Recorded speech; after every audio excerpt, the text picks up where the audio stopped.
مجھے یہ لیکچر نہ دیا کرو۔ شادی ابھی نہ کرنے کا مطلب یہ نہیں کہ تم مجھے یہ لیکچر دینا شروع کر دو۔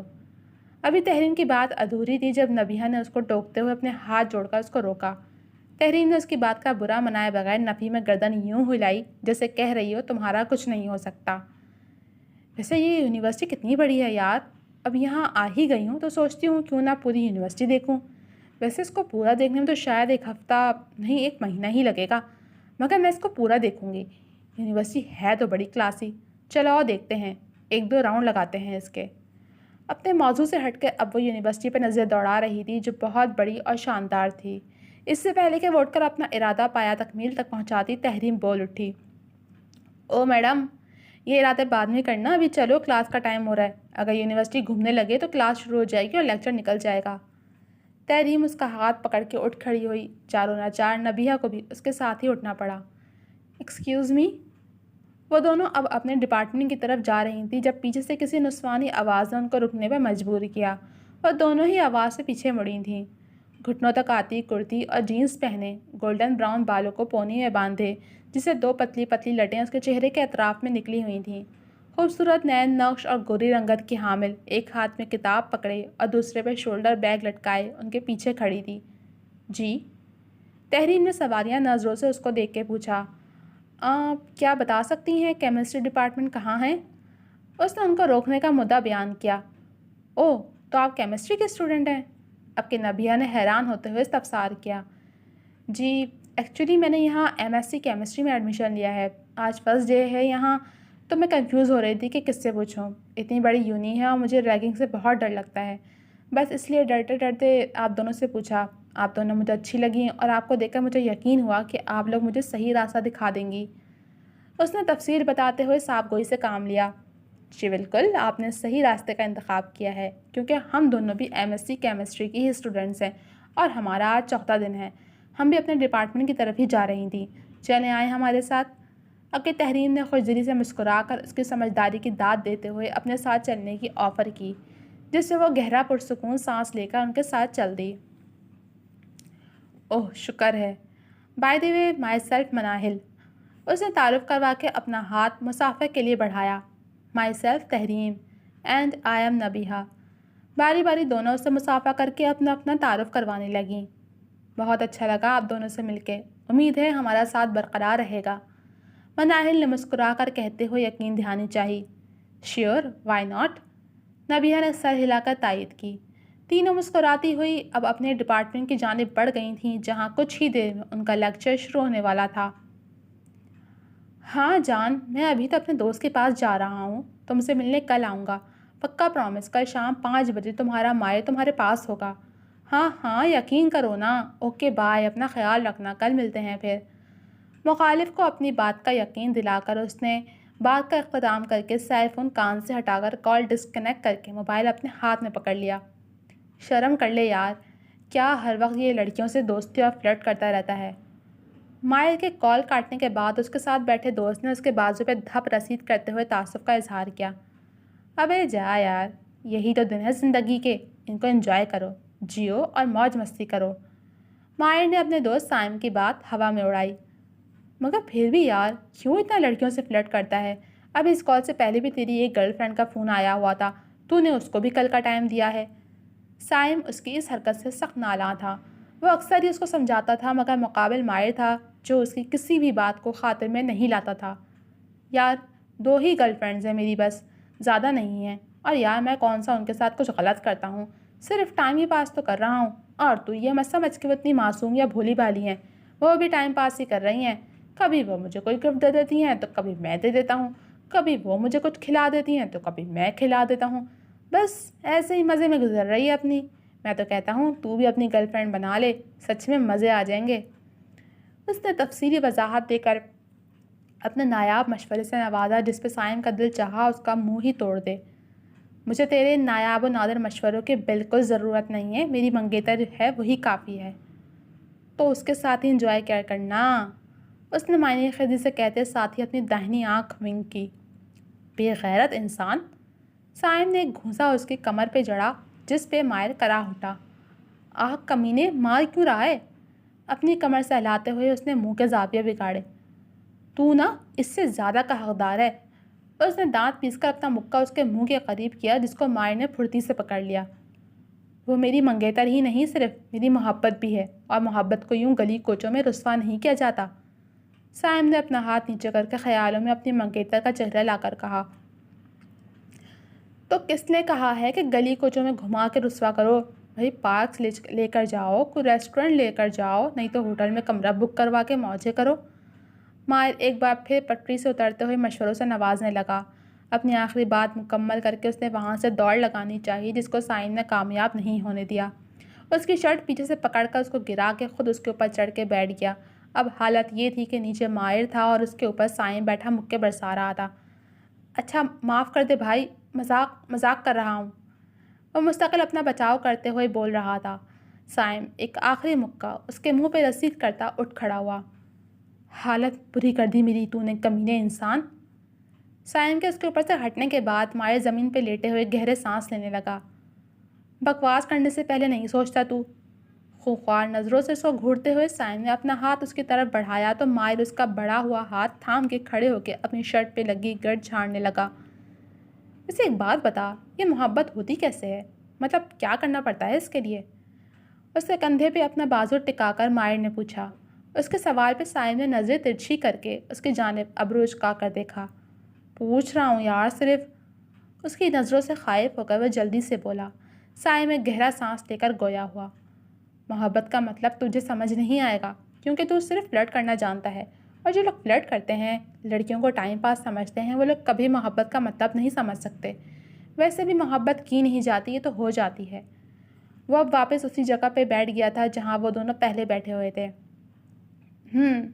اور مجھے کبھی محبت ہو بھی نہیں سکتی، اس خرافات میں پڑنا میرے تو بس سے باہر کی بات ہے۔ مائر بھی اس کے برابر میں آ بیٹھا۔ اس نے گردن جھٹک کے گویا ناک پہ سے مکھی اڑائی۔ لیکن اگر ہو گئی تو؟ سائم نے ہلکے سے گردن موڑ کر آنکھیں ترچھی کر کے سوالیہ نظروں سے اس کی جانب دیکھا۔ ناممکن۔ اس نے جھٹ گردن نفی میں ہلائی۔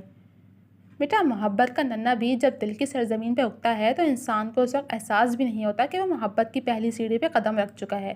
جس وقت اس کو سمجھ آتی ہے وہ ننھا بیج ایک تناور درخت بن چکا ہوتا ہے، اس وقت اس درخت کو کاٹنا ناگزیر ہو جاتا ہے۔ سائم نے اسے کندھے پر تھپکی دے کر سمجھایا۔ اچھا چھوڑ، بور مت کر مجھے، یہ باتیں سر کا درد ہے میرے لیے۔ اس نے ہاتھ ہلا کر لاپرواہی سے اس کی بات کو ہوا میں اڑایا۔ اس سے پہلے کہ سائم کچھ کہتا اس کا سیل بج اٹھا۔ اس نے اپنی پینٹ کی پاکٹ سے سیل فون نکال کر دیکھا جس سے ماما کالنگ آ رہا تھا۔ اس نے جلدی سے کال ریسیو کر کے کان سے لگایا۔ جی ماما، اوکے میں آتا ہوں۔ دوسری جانب سے مختصراً بات کر کے غالباً اس کو بلایا گیا تھا۔ اس نے کان سے سیل فون ہٹا کر اپنی پینٹ کی پاکٹ میں ڈالا۔ کیا ہوا، سب ٹھیک ہے نا؟ مائر نے فکر مندی سے پوچھا۔ ہاں سب ٹھیک ہے، ماما نے بلایا ہے، کچھ کام ہے ان کو۔ چل میں چلتا ہوں، پھر ملیں گے، بائے۔ سائم اس سے مسافہ کر کے تیزی سے اپنے قدم بڑھاتا اپنی بائک کی طرف جانے لگا، جو کچھ قدم کے فاصلے پہ کھڑی ہوئی تھی۔ اس کی بائک کے ساتھ ہی مائر کی بائک بھی پارک تھی۔ رک، پھر میں بھی چلتا ہوں۔ مائر نے بھی اب وہاں مزید رکنا ناگزیر جانا۔ وہ بھی تیزی سے اٹھ کے اس کے ساتھ ہی چلتا ہوا اپنی بائک کے پاس پہنچ گیا۔ کچھ ہی دیر میں وہ دونوں اپنی بائک اسٹارٹ کر کے اپنی منزل کی جانب روانہ ہو گئے تھے۔ مائر اور سائم دونوں کا ساتھ کافی پرانا تھا۔ دونوں کی فطرت ایک دوسرے کے برعکس تھی۔ سائم ایک سلجھا ہوا اور دھیمے مزاج کا حامل لڑکا تھا، جس کی کچھ عرصہ پہلے اپنی کزن سے منگنی ہوئی تھی۔ وہ دونوں کافی عرصے سے ایک دوسرے کو پسند کرتے تھے اور اب گھر والوں کی خوشی اور رضامندی سے منگنی کے بندھن میں بندھ گئے تھے۔ وہ اپنی منگیتر کے علاوہ کسی دوسری لڑکی کی طرف آنکھ اٹھا کر دیکھتا بھی نہیں تھا۔ اس کے سارے جذبات اور تمام تر محبت اپنی کزن کے لیے ہی تھی، جس سے منگنی ہو جانے کے بعد محبت میں اضافہ ہی ہوا تھا۔ جہاں سائم ایسا تھا وہیں مائر اس کی فطرت کے برعکس الٹ تھا۔ لڑکیوں سے دوستی، ان سے فلرٹ، یہ اس کا معمول تھا۔ کبھی کسی لڑکی کو اپنی لچھے دار باتوں میں الجھا کر اس کے ساتھ دوستی کرنا، اس کو اپنی محبت کا یقین دلا کر اس کے ساتھ وقت گزارنا، تو کبھی کسی دوسری لڑکی کے ساتھ یہ سب۔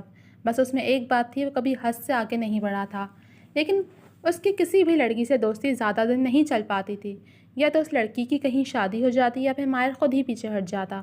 وہ کسی بھی تعلق کو زیادہ دیر اپنائے رکھنے کا قائل نہیں تھا۔ سائم اکثر اس کو سمجھاتا مگر مائر ایک کان سے سن کے دوسرے سے نکال دیتا۔ اس کے نزدیک زندگی بس موج مستی کا نام تھی۔ تمہیں خوابوں میں یہاں اتنی دفعہ اپنے کمرے میں دیکھ چکا ہوں، ایسا لگتا ہے جیسے تم میرے خواب و تخیل کا حصہ نہیں بلکہ حقیقت میں میرے سامنے ہو۔ اس کو اپنے نزدیک کرتا وہ گھمبیر لہجے میں بولا، چلیں اب تو آ گئی ہوں نا آپ کے سامنے حقیقت بن کے۔ وہ دھیما سا مسکرائی، ہاں تمہارے بغیر تو یوں لگتا تھا جیسے بس زندگی گزار رہا ہوں، تمہارے آنے کے بعد ہی تو زندگی جینے کا من کرتا ہے۔ اپنی باہوں کے حصار میں لیتے اس نے اس کے بالوں پہ اپنے لب رکھے۔ اگر کبھی میں آپ کی زندگی سے چلی گئی تو؟ اس کے سینے سے لگے اس نے ہلکی سی گردن اٹھا کر غیر متوقع سوال کیا۔ اس کے سوال پہ اس نے وحشت زدہ سا ہو کر اس کو خود سے الگ کرتے کندھوں سے تھاما۔ یہ سوال پوچھ کے تم مجھ سے میرے سانسیں چھیننے کی بات کر رہی ہو؟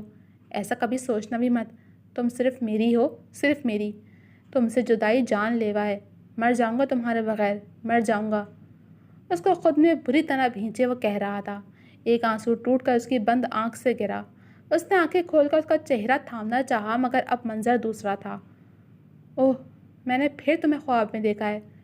نہ جانے کب تک یوں ہی صرف خوابوں میں ہی آتی رہو گی میرے۔ کب یہ خواب تعبیر بن کے میرے سامنے آئیں گے اور میں تمہیں اپنے روبرو دیکھوں گا، اپنے بہت پاس، بہت نزدیک۔ وہ اپنی کمپیوٹر ٹیبل کے سامنے کرسی پر موبائل ہاتھ میں لیے بیٹھا اس کی تصویر دیکھ رہا تھا۔ جب اس کو محسوس کرتے ہوئے اپنی آنکھیں بند کیں اور اسی اثنا میں اس کی آنکھ لگ گئی۔ وہ یوں ہی اکثر اس کو خوابوں میں دیکھتا رہتا تھا۔ اس کا بس نہیں چلتا تھا وہ کسی بھی طرح اس کو بس اپنے پاس لے آئے، مگر ابھی وہ خود بہت بے بس تھا۔ وجہ اس کی رضامندی تھی، وہ اس کی رضا کے بغیر کچھ نہیں کر سکتا تھا۔ اپنے احساس سے چھو کر مجھے سنبھل کر دو، میں کہ صدیوں سے ادھورا ہوں مکمل کر دو۔ نہ تمہیں ہوش رہے اور نہ مجھے ہوش رہے، اس قدر ٹوٹ کے چاہو مجھے پاگل کر دو۔ تم ہتھیلی کو میرے پیار کی مہندی سے رنگو، اپنی آنکھوں میں میرے نام کا کاجل کر دو۔ اس کے سائے میں میرے خواب دہک اٹھیں گے، میرے چہرے پہ چمکتا ہوا آنچل کر دو۔ دھوپی دھوپ ہوں میں، ٹوٹ کے برسو مجھ پر، اس قدر برسو میری روح میں جل تھل کر دو۔ جیسے صحراؤں میں ہر شام ہوا چلتی ہے، اس طرح مجھ میں چلو اور مجھے جل تھل کر دو۔ تم چھپا لو میرا دل اوٹ میں اپنے دل کی، اور مجھے میری نگاہوں سے بھی اجھل کر دو۔ مسئلہ ہوں تو نگاہیں نہ چراؤ مجھ سے، اپنی چاہت سے توجہ سے مجھے حل کر دو۔ اپنے غم سے کہو ہر وقت میرے ساتھ رہے، ایک احسان کرو اس کو مسلسل کر دو۔ مجھ پہ چھا جاؤ کسی آنکھ کی صورت جانا، اور میری ذات کو سوکھا ہوا جنگل کر دو۔ وسیشا۔ سنیں، ایک بات پوچھوں آپ سے؟ اپنے نوٹ سے نظر ہٹا کر اس نے اپنے سامنے بیٹھی لڑکی کو دیکھ کے تمہید باندھتے سوال کیا۔ پوچھو۔ اس نے مصروف سے انداز میں اجازت دی۔ آپ کو کبھی محبت ہوئی ہے؟ اس کے چہرے کی جانب نگاہیں ٹکائے وہ سوال کر رہا تھا۔ اس کے سوال پہ اس لڑکی نے اپنے نوٹ سے نظر ہٹا کر اس کی جانب دیکھا۔ نہیں، مختصر جواب دے کر وہ دوبارہ اپنی سرگرمی میں مصروف ہو گئی۔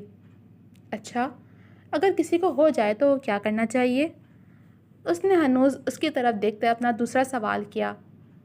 مجھے اس بارے میں کوئی آئیڈیا نہیں ہے۔ ویسے تم یہ سوال کیوں پوچھ رہے ہو؟ نفی میں جواب دے کر اس نے کوہنی میز پہ ٹکائے اپنے ہاتھ کی پشت تھوڑی تلے رکھی۔ وہ کبھی نہ کبھی کسی نہ کسی کو ہو ہی جاتی ہے نا، اس لیے بس جاننا چاہ رہا تھا۔ اس نے گڑبڑا کر جلدی سے بات بنائی۔ ابھی تمہاری عمر نہیں ہے ایسی باتوں کے بارے میں جاننے کی، ابھی اپنی پڑھائی پہ دھیان دو بس، پہلے ہی بہت نکمے ہو تم، ان خرافاتی باتوں کو سوچ کر مزید نکمے ہو جاؤ گے۔ اس نے ایک ہلکی سی چپت اس کے سر پہ لگاتے ہوئے سمجھایا۔ محبت کی کوئی عمر نہیں ہوتی، یہ کبھی بھی کسی سے بھی ہو سکتی ہے۔ گھمبیر لہجے میں وہ بہت گہری بات کر گیا تھا۔ کہنا کیا چاہتے ہو؟ اس نے ابرو اچکا کر تیکھے لہجے میں پوچھا۔ کچھ نہیں۔ اچھا ویسے ہی اپنی رائے تو دیں آپ، اگر کسی سے محبت ہو جائے تو کیا کرنا چاہیے؟ اظہار کر دینا چاہیے یا نہیں؟ مسکرا کر سر جھکا کے اس نے دوبارہ اپنی نظریں اٹھا کر ہونٹوں پہ اپنے ہاتھ کی مٹھی بنا کر رکھی۔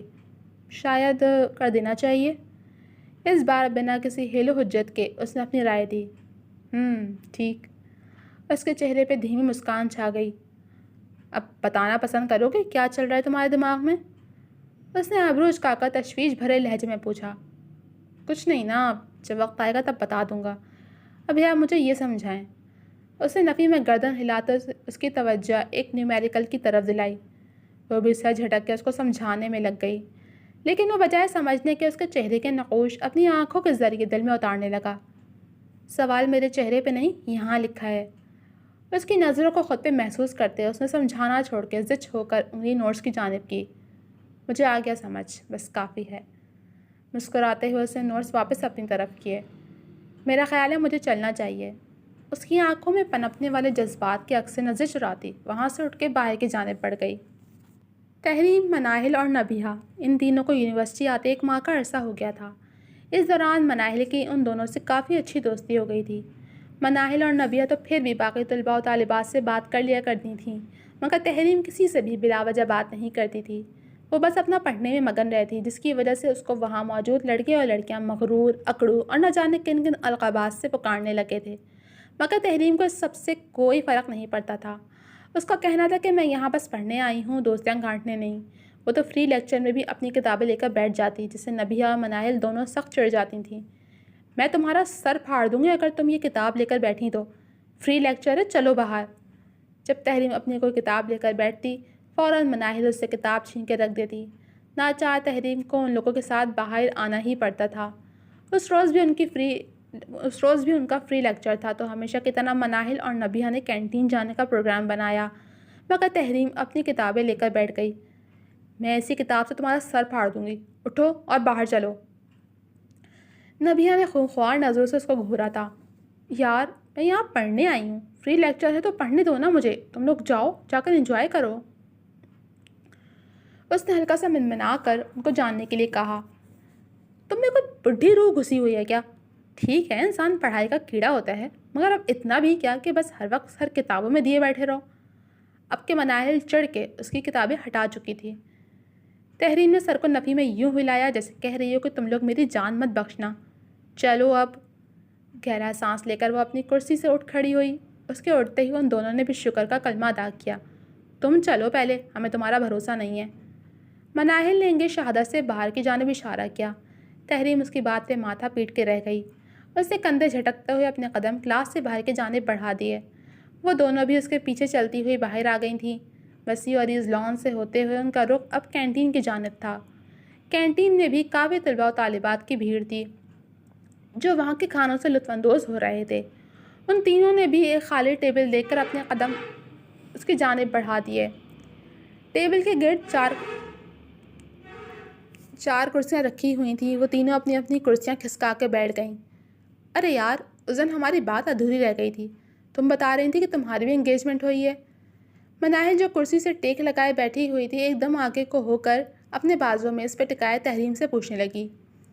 ہاں ہوئی ہے، جب میں 9th میں تھی جبھی ہو گئی تھی، تحریم نے سادہ سے لہجے میں جواب دیا۔ اچھا، پھر تمہارے وہ ملنے آتے ہیں؟ اس نے بہت اشتیاق سے جاننا چاہا۔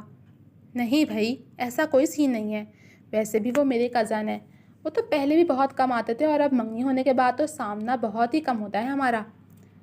تحریم نے سادہ سے لہجے میں وضاحت کی۔ کیا تمہارے منگیتا تمہارے کزن ہے اور تم دونوں کا اب سامنا نہیں ہوتا؟ مناہل تو حیرت کے مارے اچھلی پڑی تھی۔ ہاں تو اس میں کون سی بڑی بات ہے؟ تحریم نے اس کی حیرت پہ کندھے اچکاتے پوچھا۔ مطلب پھر تو وہ تمہیں کوئی گفٹ وغیرہ بھی نہیں دیتے ہوں گے؟ مناہل کی حیرت دو چند ہو گئی تھی۔ نہیں، اور مجھے ان سب باتوں میں کوئی دلچسپی نہیں ہے، وہ کندھے اچکا کر شان بے نیازی سے بولی۔ یار، کیسی روکھی پھیکی سی لڑکی ہو تمہاری منگنی ہوئی ہے اور تم کبھی اپنے منگیتر کے ساتھ کہیں گئی ہی نہیں۔ مناہل ہر درجے حیرانی کے سمندر میں غرق ہوئی تھی۔ اف، ہاں بھائی، مجھے اس سب میں کوئی دلچسپی نہیں ہے، بس منگنی ہو گئی کافی ہے، مجھے بہت سارا پڑھنا ہے اور بہت آگے بڑھنا ہے۔ تحریم نے تنک کا جواب دیتے ہوئے اپنی خواہش بتائی۔